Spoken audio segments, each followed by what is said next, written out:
আপনারা কিন্তু পারেন নাই তাদের কাছে, আপনাদেরকেও তারা কিভাবে করে বের করে দিয়েছে আপনারা দেখছেন।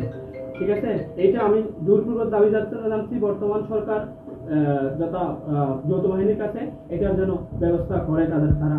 আমি আসলে বলতে চাচ্ছি, এটা তো আসলে কিভাবে বলবো সেটাও বলতে পারতেছি না।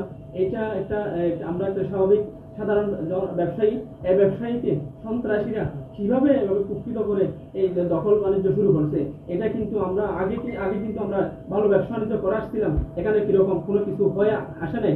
কিন্তু আজকাল দেখতেছি এভাবে কিছু সন্ত্রাসী, চিহ্নিত সন্ত্রাসী, আপনারা জানেন, এটা দেখছেন কিভাবে সন্ত্রাসী কিভাবে আমাদের কাছে এভাবে করা আসছে।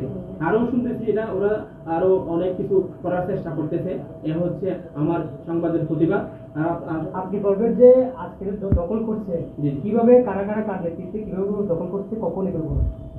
আসলে দেখছেন আপনারা দেখছেন কিছু সন্ত্রাসী, আমি নাম বলবো আপনাদেরকে, কিছু সন্ত্রাসী দেখছেন এখানে সন্ত্রাসীরা আমাদেরকে বের করে দিয়েছে। আপনি দেখছেন, আমি আসলে নামটাও জানি না, ওরা বহিরাগত করতে আসছে, কিভাবে আসছে, কি সন্ত্রাসী রোহিঙ্গা নিয়ে আসছে, অনেকজন লোক নিয়ে আসছে। আপনারা দেখেন এখানে সিসিটিভির ভিডিও আছে, কিভাবে আমাদের ছেলেমেয়েদের বের করে দিয়ে, আমার স্টাফদেরকে বের করে দিয়ে তারা পর্যন্ত ওরা চেঞ্জ করে ফেলতেছে। এখন আসলে আমি বুঝতেছি না বর্তমান সরকারের যে একটা দুঃসময় যাচ্ছে, ওরা বিভিন্ন আমরা প্রশাসনের সহযোগিতা চাচ্ছি, আমি অনেকজনকে কল দিয়েছি, ওরা কিন্তু আমি এই সহযোগিতা পাই নাই। আর এই হচ্ছে আমাদের দাবি, আমরা যেন বর্তমান সরকারের কাছে এই আমাদের যে 2025 সাল পর্যন্ত আরো 9 মাস পর্যন্ত যে মেয়াদ আছে, এই মেয়াদ থাকাকালীন যেন আমরা কাজ করতে, আমরা এই হোটেলটা পাই, আপনাদের আমরা সহযোগিতা চাই এবং প্রশাসনের সহযোগিতা চাই।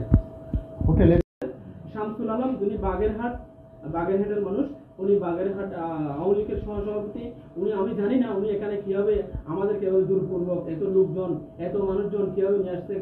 এখন অনেক রাজনীতিবিদদের খুব বেশি মানে আক্ষেপ নিয়ে বলতে চাই, এটা কেমনে কি হলো, এটা আমাদের সাধারণত ব্যবসায়ী, আমি একজন কক্সবাজারের ছেলে হয়ে এটা ব্যবসা কিভাবে আমরা করবো, এটা আসলে নিরাপদ ব্যবস্থা চাই। কক্সবাজার বর্তমান বাংলাদেশের অর্থনীতি অনেকটা অবদান রাখে, আমরা অবদান রাখার পরে এই যদি কক্সবাজার ব্যবসা বাণিজ্যের অবস্থা হয়, তাহলে আমাদের এখানে পর্যটক আসবে না, ওরা যদি এই অবস্থা শুরু করে দেয়। আমি আপনাদের কাছে এটার পরিত্রাণ চাই, এটার বিচার চাই, আমি এটার যেন সুস্থ ব্যবস্থা হয়। আমাদের মেয়াদ থাকাকালীন আমাদেরকে কেমনি কিভাবে বের করে দেওয়া হয়, এটা কিভাবে আমরা হয়েছে। আপনাকে জি বলেন। লম্বা করে একটা আরিফের বাড়ি, আমি যতটুকু জানি স্যার বাড়ি বাহাতছড়া বাড়িতে, সে দেখলাম যে অনেকজন লোকজন নিয়ে আসছে এখানে, আমাদেরকে হ্যারাস করছে।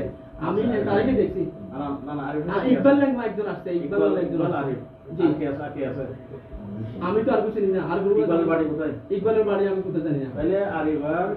জি দেখছেন আমাদেরকে যেভাবে আপনারা দেখছেন, আপনারাও তো অনেকে করে দিয়ে বের করে দিয়েছেন ওরা, আপনারা কেন সংবাদ নিতে যাবেন?